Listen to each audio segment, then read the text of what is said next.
เตรียมเสนอยกเลิก Thailand Pass กรกฎาคม 65 ปลดล็อกท่องเที่ยวโควิดสู่โรคประจำถิ่น หลังจากที่มีการยกเลิกตรวจ RT-PCR ภายใน 72 ชั่วโมง ก่อนการเดินทางแล้ว ต่อไปพวกเราก็มาลุ้นกันนะคะว่าจะมีการยกเลิก Thailand Pass อีกเมื่อไหร่ ซึ่งกระทรวงการท่องเที่ยวได้มีการเสนอให้มีการยกเลิก Thailand Pass ซึ่งมีความหวังว่าจะเริ่มใช้ได้ตั้งแต่วันที่ 1 มิถุนายน 2565 เป็นต้นไป เพื่อว่านักท่องเที่ยวที่เริ่มฟื้นตัวมากขึ้น ก็จะเดินทางและก็เข้ามาประเทศไทยให้เหมือนภาวะปกติ เหมือนในช่วงที่ก่อนจะมีวิกฤตโควิด ทุกคนก็คาดหวังอย่างนั้นนะคะ เพราะว่าขั้นตอนยุ่งยากเหลือเกิน โดยคาดไว้ว่าการเดินทางของนักท่องเที่ยวไม่ต้องลงทะเบียนนะคะ ไม่ว่าจะเป็น Test and Go Sandbox หรือ Quarantine และตามหลักก็ไม่ควรจะต้องตรวจหาเชื้อโควิด แต่เพื่อความอุ่นใจของคนไทยก็ควรจะมีการตรวจโดยวิธี ATK ในวันแรกที่เดินทางมาถึง แต่ข้อสรุปจะเป็นอย่างไรนั้นก็จะต้องรอพิจารณาร่วมกับกระทรวงสาธารณสุขอีกทีหนึ่ง และยังมีการเสนอให้ปลดล็อกมาตรการการเดินทางเพื่อเปิดประเทศ แต่มีเงื่อนไขนะคะว่า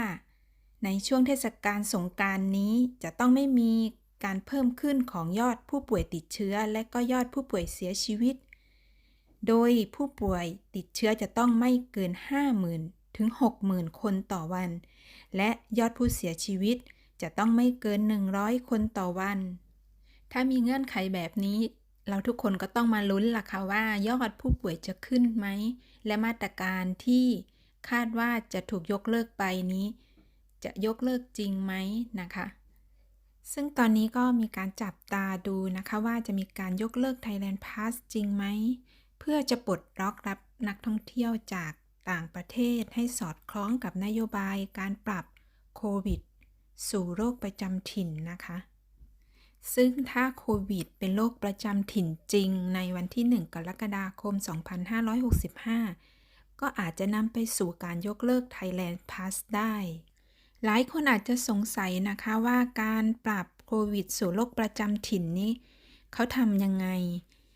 ซึ่งแนวทางในการปรับโควิดสู่โรคประจำถิ่นนี้ก็จะแบ่งเป็น 4 ระยะนะคะ ระยะแรกก็คือเริ่มตั้งแต่วันที่ 12 มีนาคม ถึงต้นเดือนเมษายน ซึ่งเรียกว่า combating ซึ่งช่วงนี้จะต้องออกแรงกดตัวเลขไม่ให้สูงกว่านี้ ซึ่งเป็นระยะต่อสู้เพื่อจะลดการระบาด ลดความรุนแรงลง จะมีมาตรการต่างๆ เพื่อดำเนินการให้การกักตัวลดลง ระยะที่ 2 ช่วงเดือนเมษายนถึงเดือนพฤษภาคม เรียกว่า passive คือการคงระดับผู้ติดเชื้อไม่ให้สูงขึ้น ให้เป็นระนาบจนลดลงเรื่อยๆ ระยะที่ 3 ช่วงเดือนพฤษภาคมถึงเดือนมิถุนายน เรียกว่า declining การลดจำนวนผู้ติดเชื้อลงให้เหลือ 1,000 ถึง 2,000 คน ระยะที่ 4 ตั้งแต่วันที่ 1 กรกฎาคม 2565 เป็นต้นไป เรียกว่า post pandemic ก็คือออกจากโรคระบาดเข้าสู่โรคประจำถิ่น ที่พูดคุยกันวันนี้ก็ยังถือว่าเป็นแผนการในอนาคตนะคะ ยังไม่ได้ประกาศเป็นทางการว่าจะเริ่มใช้เมื่อไหร่ แต่เราก็มีความหวังว่าทุกอย่างจะถูกยกเลิกไป และดำเนินชีวิตได้อย่างปกติเหมือนก่อนที่จะมีโควิด และโดยเฉพาะมาตรการการเข้าไทย แต่ละครั้งจะกลับบ้านก็ต้องมายุ่งยากเกี่ยวกับการทำเอกสาร Thailand Pass จองโรงแรม การตรวจโควิด การฉีดวัคซีน ผลโควิดออกไม่ตรงตามเวลา และรายละเอียดอื่นๆที่สร้างความลำบากให้กับ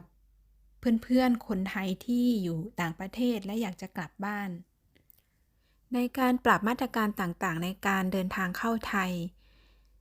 จะเห็นว่าบางครั้งก็จะล่าช้าไม่ตรงกับวันที่กำหนดไว้นะคะ อย่างเช่นกรณีวันที่ 1 เมษายน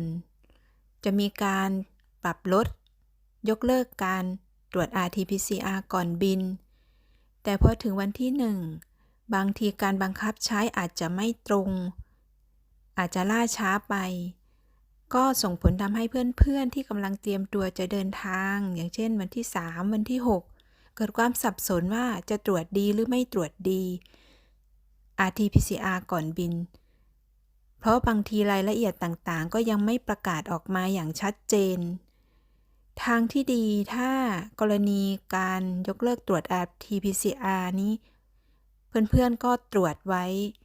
ก่อนจะเดินทางบินก่อนจะเป็นผลดีต่อเรา เพราะถ้าเกิดเราเข้าไทยปุ๊บแล้วถ้า